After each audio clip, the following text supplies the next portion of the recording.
오늘은 2022년 6월 8일 연중 제10주간 수요일입니다. 성부와 성자와 성령의 이름으로 아멘. 마테오가 전한 거룩한 복음입니다. 그때 예수님께서 제자들에게 말씀하셨다. 내가 율법이나 예언서들을 폐지하러 온 줄로 생각하지 마라. 폐지하러 온 것이 아니라 오히려 완성하러 왔다. 내가 진실로 너희에게 말한다. 하늘과 땅이 없어지기 전에는 모든 것이 이루어질 때까지 율법에서 한자 한 획도 없어지지 않을 것이다.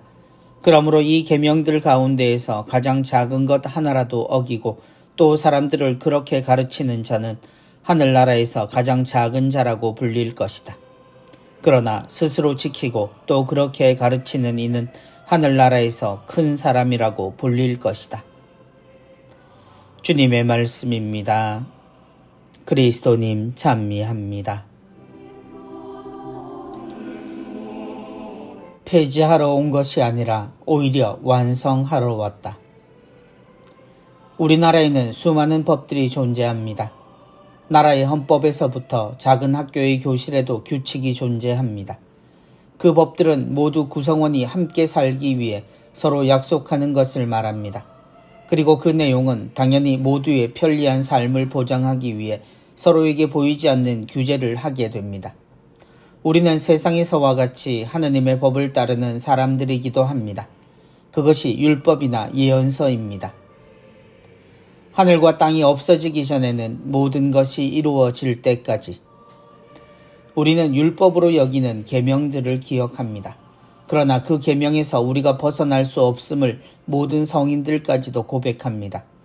계명은 지켜져야 하는데 우리는 늘 그것에서 미끄러지거나 어길 때가 많습니다. 우리는 그 잘못과 상태를 죄라는 단어로 표현합니다. 그러니 이 모든 율법이 이루어진다는 것은 기약 없는 미래처럼 보이기도 합니다. 율법에서 한자 한 획도 없어지지 않을 것이다. 우리는 예수님이 오시기까지 늘 이런 기준으로 살았습니다.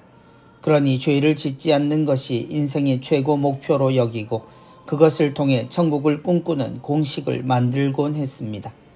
그리고 이 방법은 지금까지도 많은 이들에게 유효하게 되어 있습니다. 우리는 그리스도를 따름에도 불구하고 말입니다.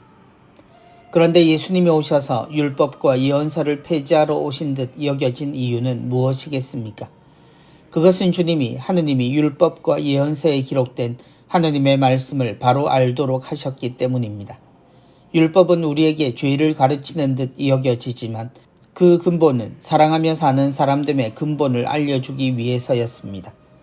진실로 사랑하는 이는 율법은 물론이고 예언서에 기록된 하느님의 말씀의 진실을 알고 진리를 따라 살게 되기 때문입니다.